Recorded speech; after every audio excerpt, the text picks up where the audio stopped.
But my brothers and sisters, it's a gift of Allah subhanahu wa ta'ala for us. It's definitely a gift. It's such a narrow understanding of the month of Ramadan to tell someone, well, it's the month where we fast. We fast.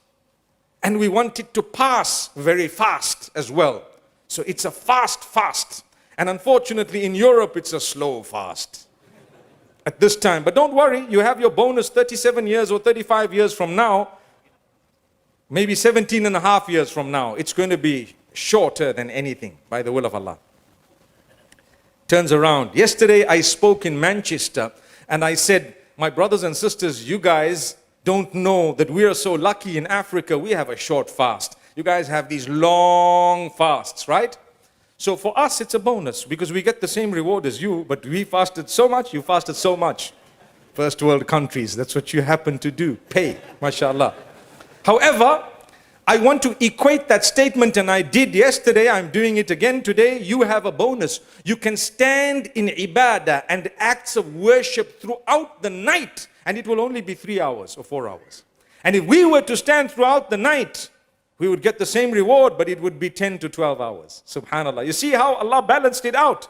The problem is how many of us are ready to spend the night in ibadah. Imagine if people were saying, oh, you know the East London Mosque, if you go there, there are brothers who don't leave the mosque all night. They are seated. That's 1 hour. Come on, that's 2 hours. What else? Subhanallah. But isn't it a correct statement that there are brothers who will sit all night in the masjid, right? It makes you sound like some big, pious guy, right? Wow, I sat all night.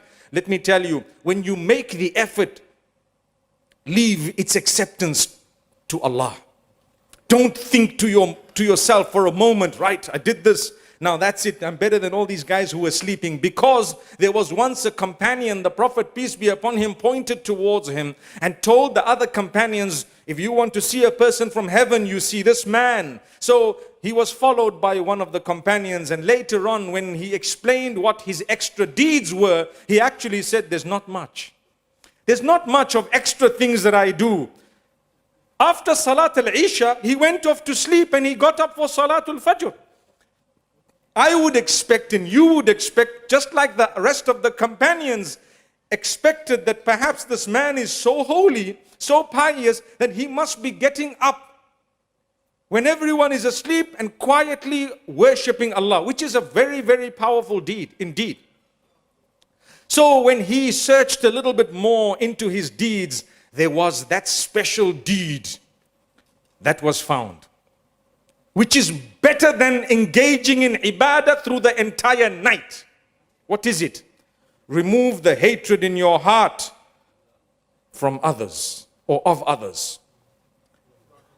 Wallahi, do you know why? It is more difficult than anything. Today we hate our own brothers, one mother, one father, our uncles, our aunts. We cannot find it in our hearts to forgive a spouse who has erred. Your husband made a mistake. Today we are taught by the environment that that mistake needs to be dealt with in a way that we just get a divorce. Whereas Allah put you there to help your spouse. Yes, if it is something major, you might want to deal with it in a bigger way. Someone has abused you physically in a bad way. You have every right to seek protection, and you should. And you can opt to terminate that marriage. But I'm talking of the petties of today. I've heard of a case a few years back where there was a wedding. Some of you might have heard me say this before. And at the function, the husband tells, he's a groom, basically new. He tells his newly wedded wife, he says, can you pass me the salad? The salad. It was a round table. She said, you can get it yourself. That must be training, day one. Some of her friends might have told her, you know what, just make sure that you don't give the guy the impression that you're going to do everything he says at his beck and call. But anyway, listen to what happened, a true story. He says, what do you mean? Pass it. She says, I don't want. Well, then you're divorced. Can you believe it? Can you believe it? I think a lot of you would not even believe that. But it's happening because we no longer value our relationships. We don't. My brothers and sisters, Ramadan is there to build relations, to think about where you are. And the building of a relationship requires both parties, not just one.